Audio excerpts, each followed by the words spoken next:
Y ahora vamos a hablar un poco sobre, digamos, la PCR o Polymerase Chain Reaction, que ya me imagino que por todo lo de la pandemia seguramente que les suena este término de PCR, ¿no? Bueno, y este sí es un ejemplo, digamos, de cómo aprovechar el conocimiento o de cómo este señor, Kary Mullis, aprovechó el conocimiento que se fue generando durante varios años de una manera bastante ingeniosa. Digo, la PCR también, por ejemplo, se basa en usar esta propiedad del DNA de desnaturalización y renaturalización. Ahora lo vamos a ver. Bueno, hasta más o menos los años 70, digamos, la capacidad de generar alto número de copias idénticas de un DNA se realizaba por métodos digamos, de clonado, ¿sí? Estos clonados eran laboriosos, caros y era complicado poder identificar, o era más complicado que después de la PCR, poder identificar y amplificar las secuencias que uno quería, ¿sí? Hasta que en el año 83, Kary Mullis, digamos, logró amplificar millones de copias de secuencias cortas de ADN utilizando, digamos, unos pares de primers que flanqueaban esa zona de interés. Y por eso después, en el 93, le dieron el Premio Nobel de Química. Pero bueno, vamos a ver un poquito mejor de qué se trata esta PCR. O sea, la PCR lo que permite es amplificar una zona elegida por el investigador y amplificarla y obtener millones de copias de esa zona, ¿sí? De una manera muy sencilla. Y luego uno puede agarrar y purificar ese DNA y usarlo para o clonarlo y ponerlo en otros vectores. Bueno, puede usarlo para infinitos usos que hoy no vamos a ver para qué se usa, hoy simplemente vamos a ver, digamos, cómo funciona la PCR. Bueno, ¿cuáles son los ingredientes sí, que más que ingredientes, pues no es una receta de cocina, pero parece. Bueno, ¿cuáles son los elementos que se necesitan para realizar una PCR? Se necesita tener un ADN templado, o sea, uno tiene que tener un DNA, ¿sí? A la mano, porque es lo que uno va a usar como molde. Necesita primers, ¿sí? Que ahora vamos a ver, necesita una DNA polimerasa, necesita unos desoxirribonucleótidos, necesita magnesio y buffer. A ver, Mullis, yo le decía que él, digamos, fue ingenioso en el sentido de que fue uniendo un montón de cosas y requerimientos, o sea, que se iban descubriendo y las juntó todo, ¿no?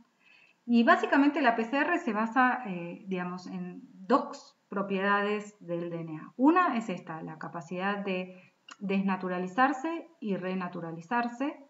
Y otra es en la capacidad que tienen las polimerasas de poder polimerizar a partir de secuencias primas que tienen un 3' oxidrilo.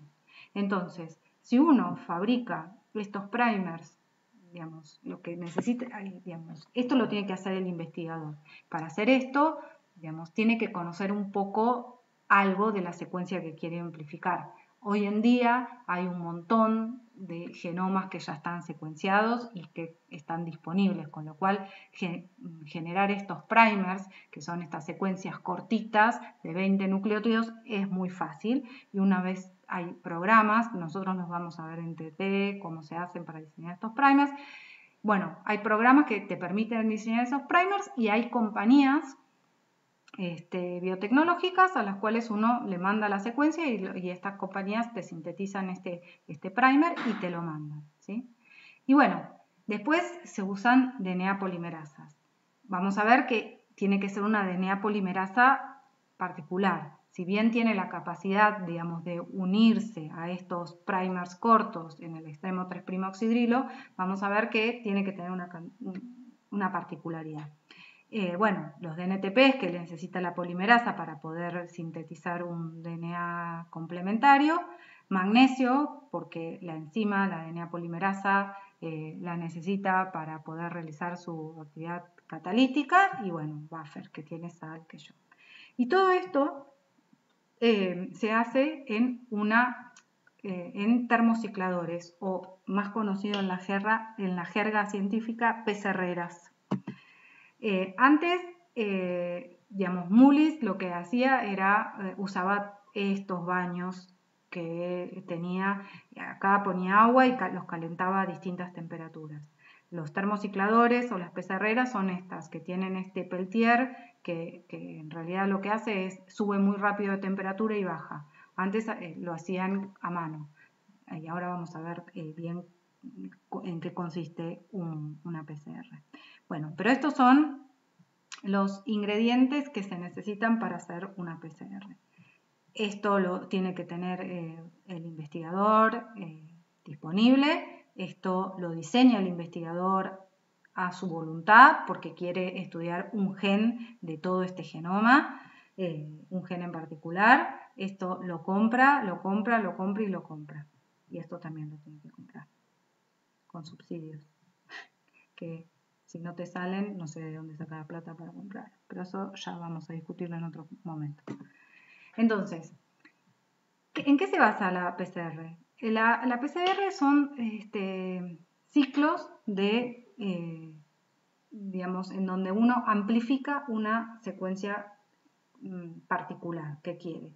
Y cada uno de estos ciclos está formado por 3 pasos. El paso 1 es, uno tiene un DNA molde. En el paso 1 lo que se va a hacer es se va a desnaturalizar ese DNA. ¿Y cómo se desnaturaliza?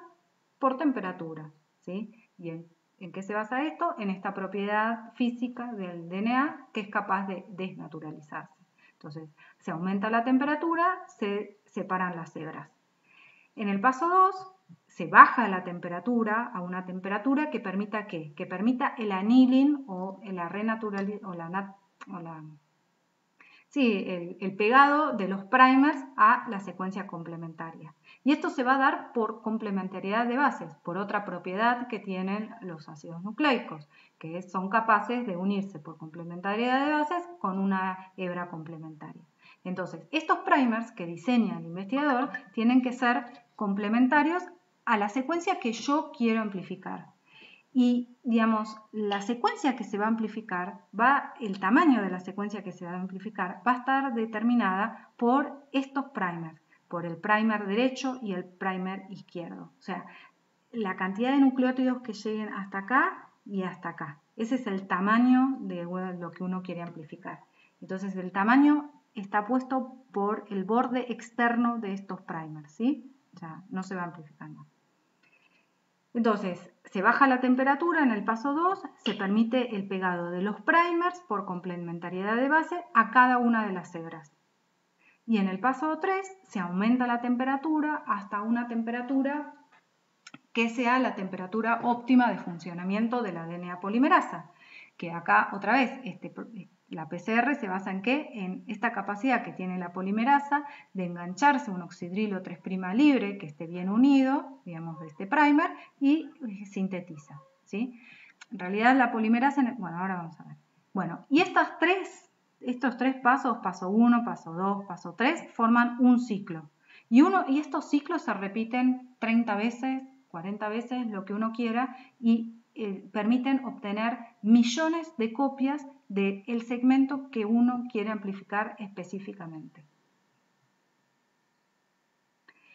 El problema acá era que esta temperatura de desnaturalización es alta, más o menos casi llega a los 100 grados, con lo cual, digamos, si bien eso permite bien la separación de las hebras del DNA, el problema es que digamos, las enzimas se desnaturalizan a esa temperatura y entonces no funcionan.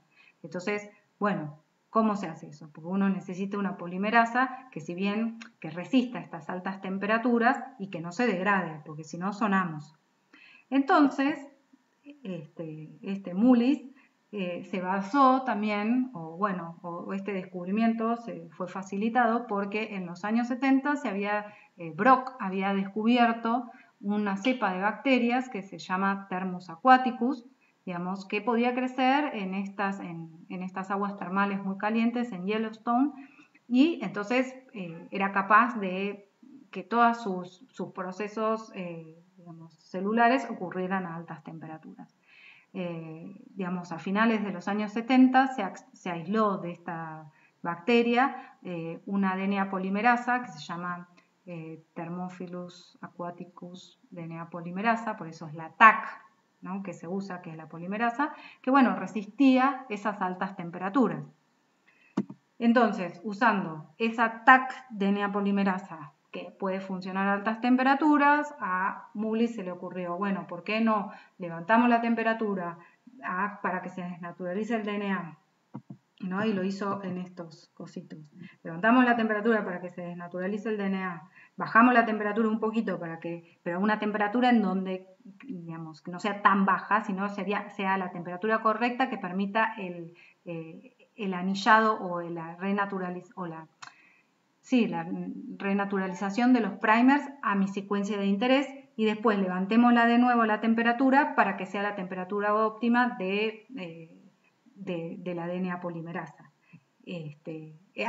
Todo eso se le ocurrió a Mullis, después le fabricaron la PCR y después le dieron el premio Nobel y después se llenó de plata. Entonces, básicamente, la PCR, uno lo que hace es, en el primer paso, desnaturaliza, ¿sí?, aumenta la temperatura para que se separen las cadenas. En el segundo paso, al bajar la temperatura a una temperatura que favorece este pegado de los primers a la secuencia de interés, ¿sí? Piensen que tanto los primers como la polimerasa, como los DNTPs, está todo junto en un tubito, ¿no? O sea, estos son procesos que van sucediendo porque las temperaturas van cambiando y se favorece que se dé uno versus el otro. Entonces, en el paso 2 se baja la temperatura a una temperatura de annealing de los primers, y en el paso 3 se amplifica, la DNA polimerasa amplifica una secuencia. Entonces, esto ocurre, digamos, entonces en el al final del primer ciclo tenemos esto. Estos ciclos que están formados por estas 3 etapas se repiten, ya les dije, como 30 veces. Entonces, en el segundo ciclo, ¿qué pasa? Otra vez,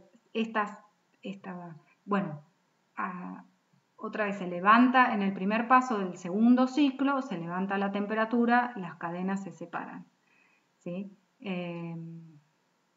Se baja la temperatura en el segundo paso para que los primers se unan, y los primers, digamos, se van a unir y van a amplificar. Fíjense que les quería mostrar esto, ¿no? Que este primer va a amplificar, digamos, todo lo que pueda, ¿sí? Fíjense que esta secuencia es larguita, lo mismo que esta secuencia, ¿sí? Digo, en los primeros ciclos de la PCR, uno va a obtener por ahí fragmentos un poco más largos de realmente el fragmento que uno espera obtener. Que el fragmento que uno espera obtener va a estar dado por el tamaño, por el largo, digamos, de pares de bases que hay entre este primer primer y este segundo primer, entre estos primers complementarios. Y esto va a suceder porque a medida que pasan los ciclos, se van formando, digamos, como que va aumentando la cantidad de hebras de DNA de este tamaño, ¿sí? Versus estas cadenas largas, que a medida que pasen los ciclos van a ir, digamos, no se van a seguir amplificando, ¿sí? O sea, como que a medida que van pasando los ciclos va aumentando la cantidad de moléculas de DNA de este tamaño versus la cantidad de moléculas de este tamaño. Por eso la PCR es tan útil para poder amplificar fragmentos de un determinado tamaño, ¿sí? Y ese tamaño va a estar dado por el diseño de estos primers. porque el tamaño del fragmento que yo voy a amplificar va a estar dado por el extremo de este primer que va a amplificar para allá y el extremo de este primer que va a amplificar para acá, ¿sí? Espero que eso les haya quedado claro porque es importante. Y bueno, y esto es un poco, es como esto es una pizarrera y cuando uno setea, digamos, los parámetros para hacer la amplificación, uno pone, bueno, el primer paso es la desnaturalización inicial, esta desnaturalización se hace al principio, como para desnaturalizar bien fuerte todo el DNA. Ya el segundo paso van a ser 45 ciclos de 20 segundos a 94, donde se desnaturaliza el DNA, 20 segundos a 52 grados, que es el annealing, y esta temperatura de annealing está dado por la secuencia del primer que yo estoy usando. Y después, dependiendo la longitud del fragmento que yo quiera amplificar, vamos a dejarlo 1 minuto a 72 o por ahí lo podemos dejar menos. Si queremos amplificar fragmentos más chiquitos, con 30 segundos alcanza. El paso 3 son 7 minutos a 72 para lograr una extensión final y el paso 4 se lo deja a 4 grados indefinidamente. O en realidad mucha gente ahora esto daña, le baja la vida útil a las pizarreras, entonces mucha gente ya lo deja a 16 grados para que no se rompa la pizarrera, ¿no? Y acá se fijan que el número es el número de ciclos y el número de moléculas de doble cadena que se va generando, ¿sí? Pues el aumento, digamos, la amplificación es exponencial. Fíjense, ya en este ciclo 3 hay 2 moléculas, en el ciclo 4 hay 4, en el ciclo 5 hay 8 y así. Entonces, en el ciclo 32, no sé, uno tiene 1073.741.824, una cosa así. O sea, la cantidad de moléculas que tiene es tremenda. Por eso es tan poderoso, ¿no? Porque uno a partir de, digamos, una pequeña muestra de DNA puede obtener millones de fragmentos, o sea, millones de moléculas de DNA de un determinado tamaño. Bueno, y por último, para ir ya terminando, otra herramienta útil que se usa también para trabajar con el DNA son las enzimas de restricción, que son enzimas que, bueno, cortan el DNA en sitios específicos, cortan el DNA en doble cadena, ¿sí? Fueron aisladas a partir, digamos, de bacterias, ya que en las bacterias las enzimas de restricción son usadas para degradar ADNs foráneos sin destruir el propio DNA bacteriano, ¿no? Y estas enzimas de restricción que van a cortar DNA doble cadena van a reconocer secuencias formadas por 4, 6 u 8 bases. En realidad van a reconocer secuencias palindrómicas. Ahora vamos a ver que tienen entre 4, 6 y 8 bases. Y el corte del DNA por estas enzimas de restricción produce extremos que son cohesivos o romos. Romos son, por ejemplo, hay miles de enzimas de restricción que se aislaron de distintas bacterias. Por ejemplo, en este caso la AE3, el sitio que reconoce es este y va a generar 2 fragmentos de DNA doble cadena que tengan los extremos así, romos. En cambio, hay otras enzimas de restricción, como la EcoR1 o la HindD3, que van a generar estos extremos cohesidos. Y las secuencias que van a reconocer estas distintas enzimas, les dije, se llaman secuencias palindrómicas. ¿Y qué es una secuencia palindrómica? Bueno, es una secue' de un ácido nucleico que, es lo mismo leerla en este sentido, de 5' a 3' en una cadena, o de 3' a 5' en la otra. Por ejemplo, no sé, esta es GGCC en la cadena 5', 3', y si la leemos en la cadena al revés, digamos, en la cadena complementaria, también es lo mismo, GGCC, ¿sí? Entonces, Las secuencias palindrómicas son eso, son secuencias de ácidos nucleicos, que es lo mismo si se la lee de 5' a 3' en una cadena o de 5' a 3' en la cadena complementaria. Y bueno, las enzimas de restricción, digamos, son una herramienta recontrautilizada para, digamos, para todo tipo de manipulación de DNA. Se la usa un montón para clonar distintos fragmentos de DNA en distintos vectores, que después eso lo vamos a ver. Y bueno, esto ha sido todo por hoy. Espero que les haya quedado claro y cualquier cosa me consultan. Chau, chau.